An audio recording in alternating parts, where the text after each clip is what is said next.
찬양이나와 찬양배 예배로서 또 찬양 예배로 하나님께 영광 돌리는 저 여러분에게 하나님의 한량없는 은혜와 축복이 가득하기를 주님의 이름으로 축원드립니다. 자, 오늘 좀 본문을 길게 읽었는데요.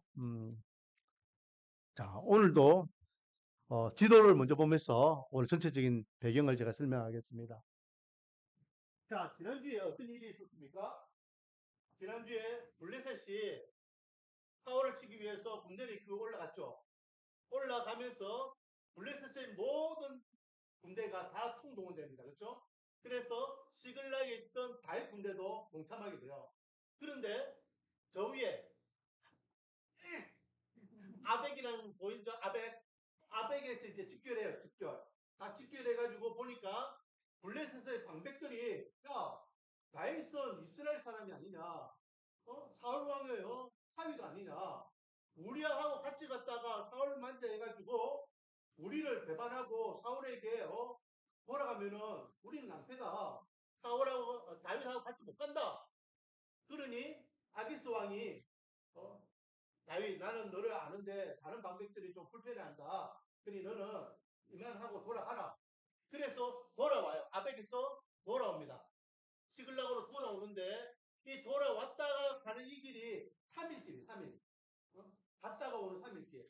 3일 만에 돌아오니까 어떤 일이 일어났느냐? 오늘 본 내용입니다. 이 밑에가 아말렉족이 살고 있는 아말렉족.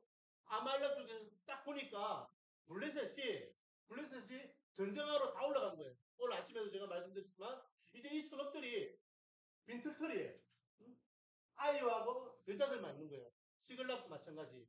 그러니까 빈지터리하러 들어온 거예요. 빈지터리에 들어와서 블레셋에 있는 땅 아글락 그리고 유다의 남쪽에 있는 지역 전부 다 빈지터리 해가지고 이 아말렉이 부녀들을 다 잡아가는 겁니다. 그러니 3일 만에 시글락이 돌아와 보니까 성읍을 다 불타있고 자기 부인들 처자식들 다 이렇게 포로로 끌려갔고 그래요. 그러니 함께하고 있던 다윗의 아굴람 공동체를 했죠. 600명이 다 다윗을 향하여서 불만을 표합니다. 야, 이 때문에 내 처자식 다 포로로 끌려갔다. 어떡할래? 그러는 거예요. 그래서 다윗이 하나님께 물어보죠. 하나님 어떻게 해야 되겠습니까? 쫓아가면은 잡을 수 있다. 찾아올 수 있다. 그래서 잡으러 가요. 잡으러 가는데 600명이 지금 여기 다시 내려오니까 3일길을 쉬지 않고 움직였단 말이죠. 피곤할까요? 안 피곤할까요? 피곤해요. 600명이지만은 거기에는 건강한 사람도 건강하지 못한 사람도 있고 체력이 좋은 사람도 있고 체력이 안 좋은 사람도 있겠죠. 다 다르니까. 그래서 가다 보니까 이 부설 시내가에 딱 머무니까 한 200명 정도가 낙오가 되는 거예요. 3분의 1이. 그래서 야 200명 너희들 여기 머물러 있어라. 그리고 나머지 400명을 데리고 계속해서 잡으러 갑니다. 결국은 추격해가지고 잡아요.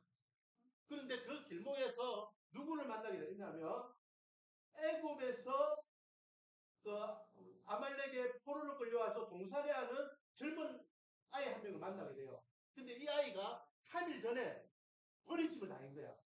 왜? 병들었기 때문에. 그래서 먹지도 못하고 물도 마시지 못하고 기지맥진한 아이를 다윗이 딱 만나서 먹을 거 주고 이렇게 기력을 좀 챙겨주고 그래갖고 물어봐요. 네 도대체 누구냐? 그러니 이야기하기를 나는 원래 애국 사람이었는데 아말렉의 종으로서 끌려왔다. 그리고 3일 전에 아말렉이 이 지역을 전부 다 낙탈할 때 내가 거기 동참했었다. 그런데 내가 병들어가지고 버리짐을 당했다. 그럼 이게 우리 안되자 해라. 그러니 나를 아말렉에 넘기지 않고 나를 죽이지 않는다고 하면 내가 안내해주겠다. 그래서 순탄하게 바로 잡으러 간 거예요. 바로. 만약에 그 애국 사람을 만나지 못했다면 이 지역을 막 훑어야 되는 거야. 훑어야 되는데 어디 누가 있는지 어떻게 알게? 이 사막인데.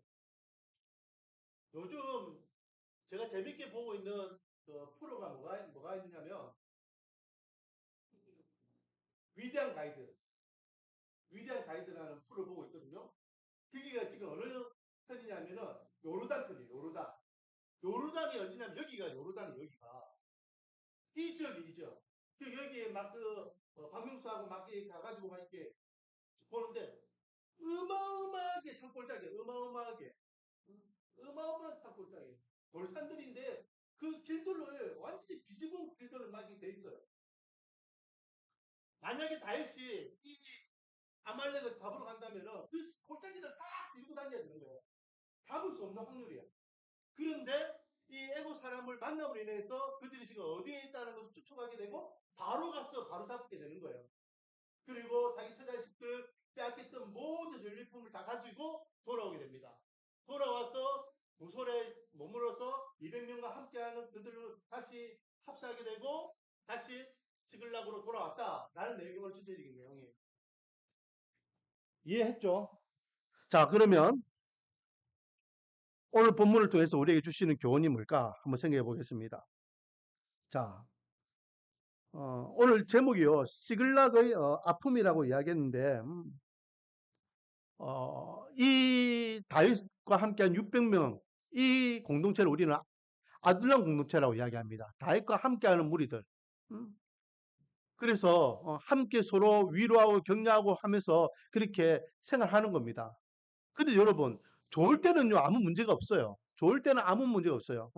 좋을 때는 조금 부족해도 다 호호호 하하 하면서 보내요. 그런데 문제가 발생하면은 문제가 되는 겁니다.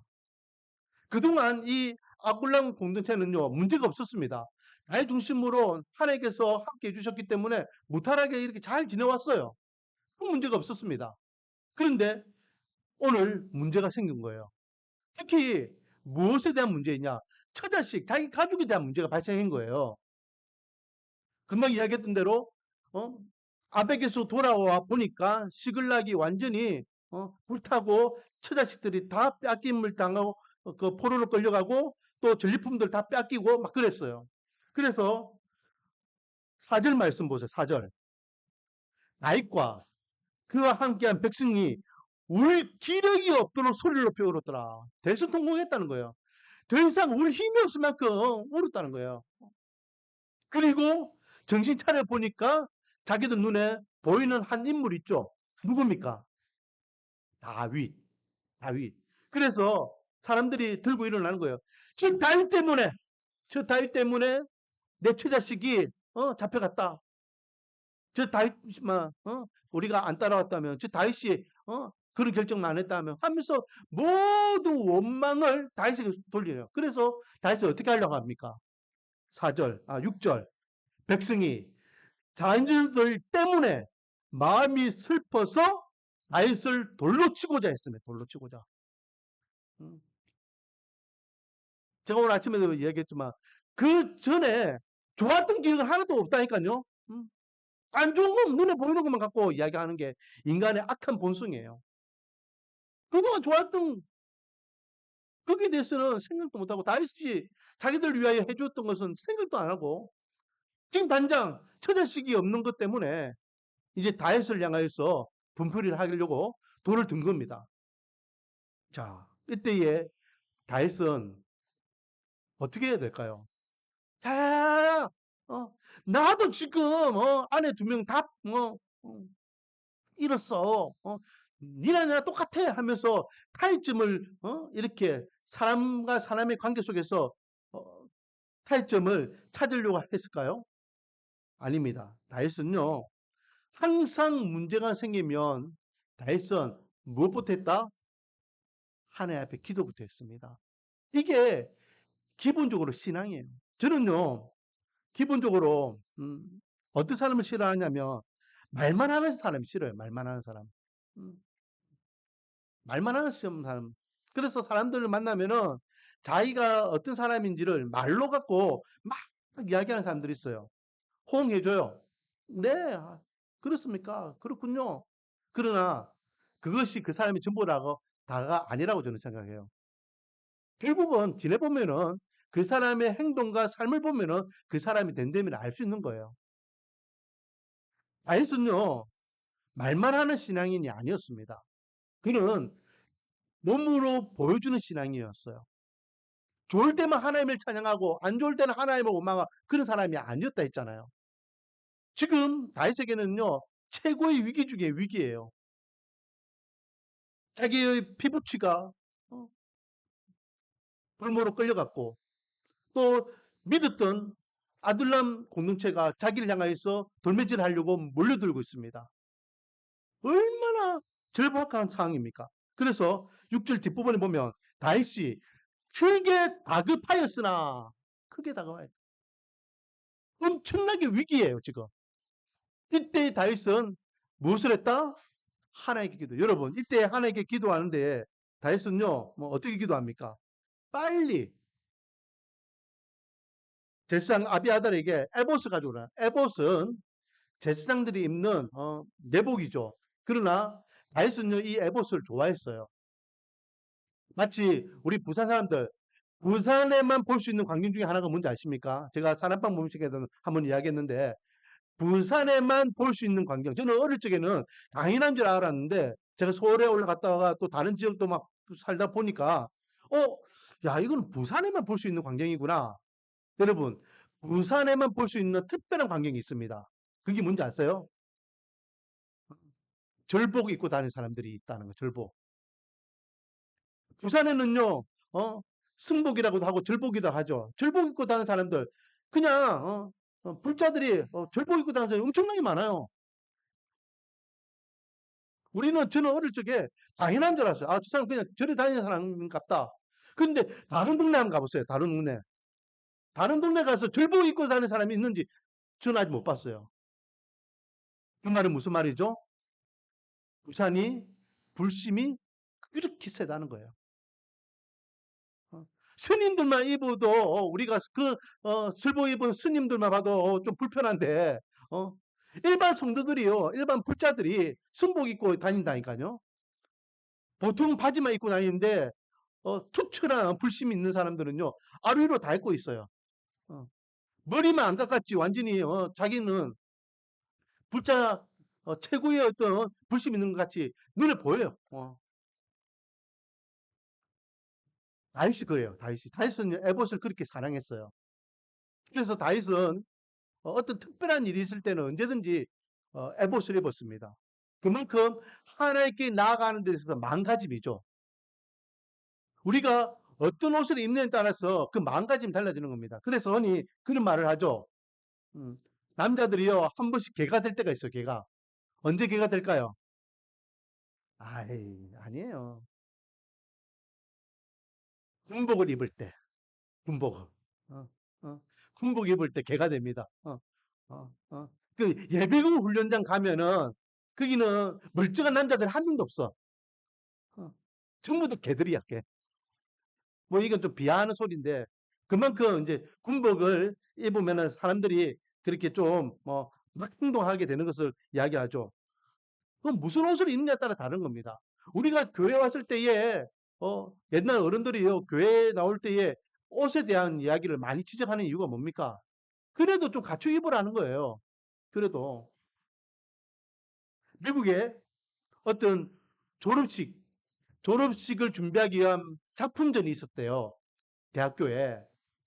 그런데 그 작품전 내가 그렇게 출전시킨 그 작품을 보기 위해서 그 작품전에 가기 위해서의 조건은 정장을 입어야 된다는 거예요. 정장. 아무리 내 작품이 거기 전시됐다 할지라도 정장을 입지 못한 학생들은 그 작품전에 참가를 못하는 게 그 학교의 어떤 관습이었다는 거죠. 적어도 이 모임이나 적어도 이 공간 안에서는 갖추어 입어야 될 것을 갖추어 입어라 라고 이야기하는 것입니다.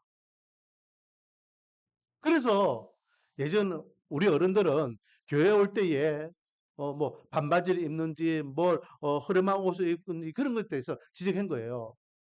네 마음가짐도 중요하지만은 옷차림이 마음가짐을 보여주는 모습이다.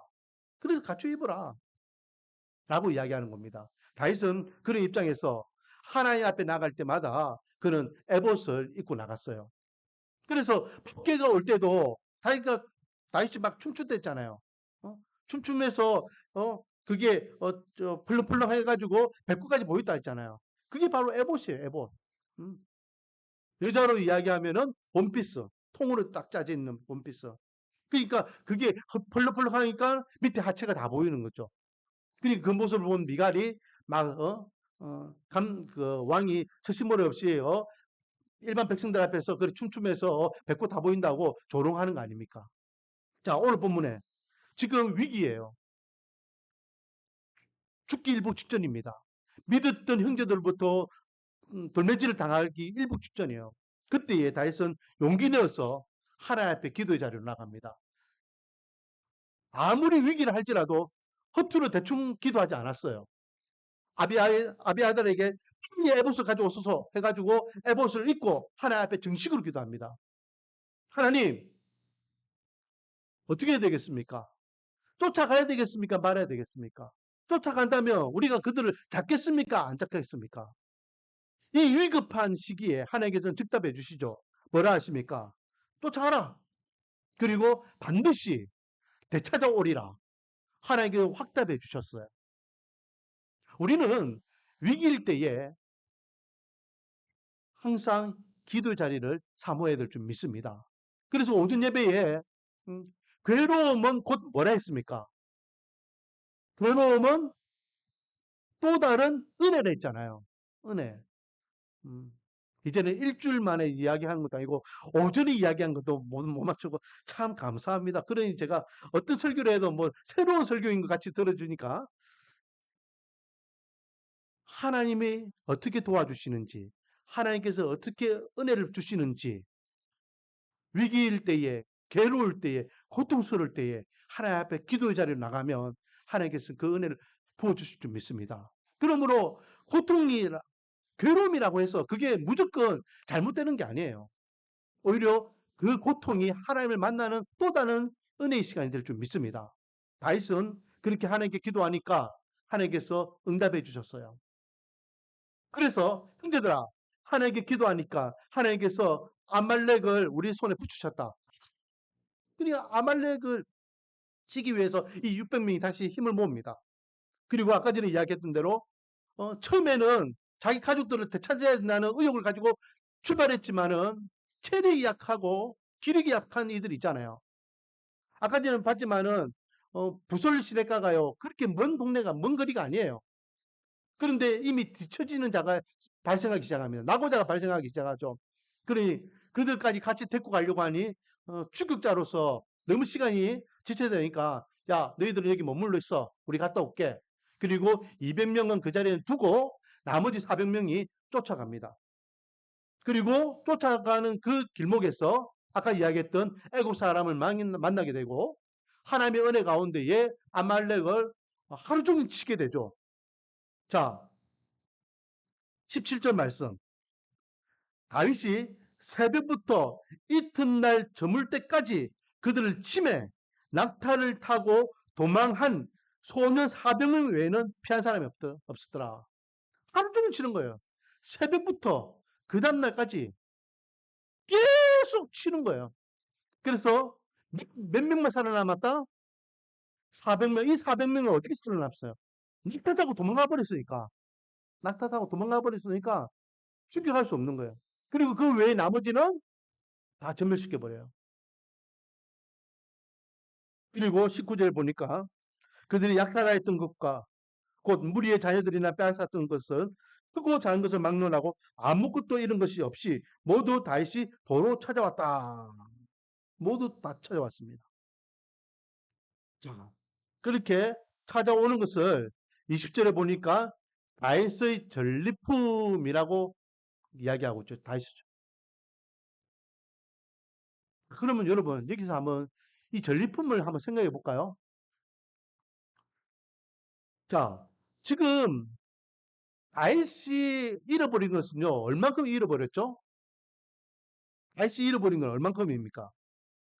다윗이 잃어버린 거는요, 시글락, 자기가 살고 있던 그 성읍에서 잃어버린 건 다예요.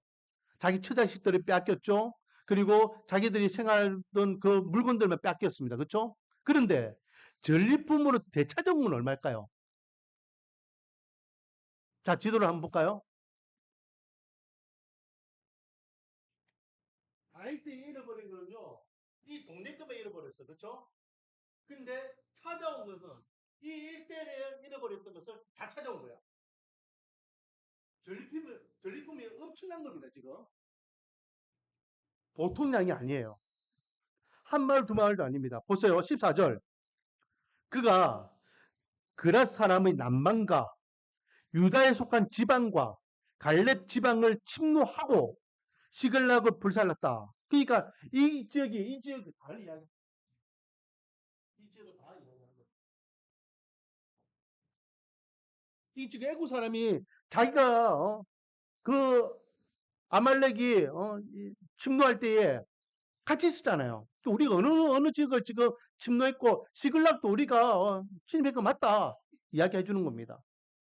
그 많은 전리품, 자기 처자식도 얻고 빼앗겼던 집안 물건도 다시 얻게 되고 그리고 더 많은 물건들을 전리품으로 가져오니까 사람들이 이상해지는 것 같아요. 자, 21절 말씀 같이 한번 읽어볼까요?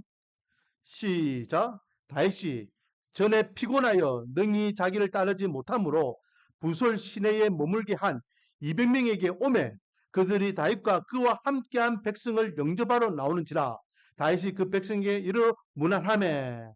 자, 400명이요. 하룻밤 열심히 싸워가지고 이기가 돌아옵니다. 그렇죠? 그래서 부솔이라는 그 시내가에 딱 머물러서 앞에 쉬고 있던 200명을 만났어요. 이제는 해피엔딩이 돼야 되잖아. 응? 모든 것들이 다 원상 회복됐고 전리품도 엄청나게 많이 가져왔어요. 응? 20절 보면은 다윗이 양떼와 소떼를 다 되찾다라고 했어요. 무리가 그 가축들을 앞에 몰고 왔다 했어요. 그러니까 엄청난 가축들도 지금 다 끌고 오는 거예요, 지금. 그러면 여러분 함께하고 있는 아들랑 공동체라 했어요. 600명은. 같이 생명을 나누는 형제들입니다. 지금까지 함께 있잖아요. 그런데 갑자기 이 재물이 갑자기 늘어남에 따라서 여기에 반대 입장들이 발생하게 되는 것을 보게 됩니다. 22절 다윗과 함께 갔던 자들 가운데 악한 자와 불량배들, 이 불량배는요 지금으로 이야기하면 조직폭력배들이에요. 그 다윗과 함께하는 무리들 가운데는요 선한 사람들도 있었지만은 수배자들도 있었고 왜 다윗 자체가 수배자였기 때문에 그리고 도둑대들도 있었고 하여튼 불량한 사람들이 어떻게 인생을 살았는지 모를 그런 난잡하게 살았던 인간들도 많이 있었습니다. 그러나 다윗의 통솔 아래 그들이 다 숨죽이고 함께 생활하는 거예요. 그런데 이 도로 찾아온 물건 때문에 자기들 본심이 드러나기 시작한 거예요. 야, 우리가 고생해가지고 가져왔는데 저 인간들은 여기 편안하게 앉아 있다가 우리 가진 거 똑같이 나눠먹게 하자고? 안 되지. 그들은 한 푼도 줄 수 없다라고 지금 악한 감정을 가지고 다윗을 향하여 자기 입장을 이야기하는 거죠. 22절 계속 읽어보겠습니다. 이르되 그들이 우리와 함께 가지 아니하였은즉 우리가 도로 찾은 물건은 무엇이든지 그들에게 주지 말고 각자의 처자만 데리고 떠나가게 하라. 그러니까 처자식들은 자기 자식, 자기 가족이니까 그들에게는 돌려주고 나머지는 주면 안 돼. 라는 거예요. 자기들 400명이 나눠 갖자는 겁니다. 여기서 다윗은 뭐라고 이야기하죠? 다윗이 이르되 나의 형제들아 여호와께서 우리를 보호하시고 우리를 치러 온 그 군대를 우리 손에 넘기셨은즉 그가 우리에게 주신 것을 너희가 이같이 못하리라. 그러니까 너희들의 의견 나는 동의하지 못한다 이 말이죠. 이 일에 누가 너희에게 듣겠느냐? 전장에 나갔던 자의 분깃이나 소유물 곁에 머물렀던 자의 분깃이 동일하니 같이 분배할 것이다 라고 하며 이것이 앞으로 다윗 왕조가 세워질 때에 규례가 되는 거예요. 이게 무슨 말입니까? 제가 주일마다 우리 교회 이제 광고할 때에 함께 세워져 가는 교회라는 그런 광고를 하잖아요. 이거는 그냥 여러분들이 들으라고 하는 광고가 아니라 교회 공동체는 함께라는 거예요. 함께. 함께. 일 많이 한 사람은 높임을 받고, 일 작게 한 사람은 이렇게 하대 당하고, 또 직분자들은 뭐 하고, 직분 염사는 뭐 하고, 이런 것들이 교회 안에서는 있으면 된다 안 된다? 안 된다는 거예요. 교회 안에서는 높고 낮음, 잘났고 못났고가 없어요. 따라하겠습니다. 십자가 앞에서 모두 죄인이다. 십자가 교회 문을 열고 들어오는 그 순간, 우리가 십자가 앞에서 우리 자신이 죄인인 것을 인정하는 그 순간, 우리 모두는 다 똑같은 거예요. 모두는 다 똑같은 거예요. 아니, 목사도 죄인이고, 우리 성준이도 죄인이고, 교회 안에서는 크고 나중이 없는 거예요. 하나님의 입장에서는 다 죄인 한 사람일 뿐이에요. 내가 교회에 누군데? 어느 교회 가면요, 개척 멤버라고 해서 내가 개척 멤버로서 이 교회를 위해서 내가 얼마큼 헌신했는데 자기가 주인 행사하는 그런 교회가 있어요. 이 반려들 가면은 모두 교회가 있어요. 근데 담임 목사도 자기 마음대로 하고 그러는데 교회는 그런 곳이 아닙니다. 함께 하는 것이 함께. 함께 울고 함께 땀을 흘리고 함께 수고하고 함께 꿈을 만들어가고 함께 신앙생활하는 곳이 교회 공동체임을 믿으시기 바랍니다.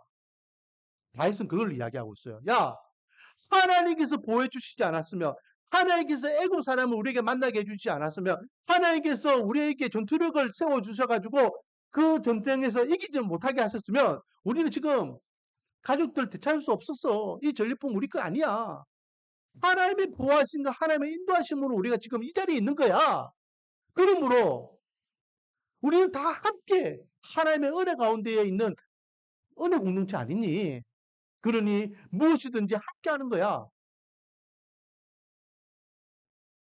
사랑하는 성도 여러분, 우리 교회는 이런 교회가 되기를 원합니다. 함께 하나님께 주신 꿈을 향해서 나 같은 데 살려주신 하나님의 은혜에 감사하면서 하나님 몸된 교회를 세워나가는 아름다운 교회. 목사는 목사로서 역할을 감당하면 됩니다. 성도님들은 각자의 역할에서 가장 잘할 수 있는 부분, 가장 즐겁게 할 수 있는 부분, 가장 행복한 부분, 그 사명을 감당하면 돼요.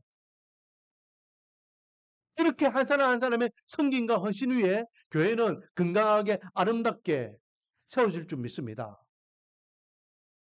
그리고 다 같이 하나님의 그 크신 은혜에 감사하며 하나님께 영광 돌리기를 원합니다. 원하기는 우리 교회가 그런 교회가 되어서 정말로 이 마지막 때에 세워진 교회로서 하나님께는 영광이요, 우리 교회 모든 성도들은 다 같이 행복을 누리고 믿지 않는 자들에게는 선한 그리스도의 향기를 바라기를 주님의 이름으로 축원드립니다. 기도하겠습니다. 아버지 하나님,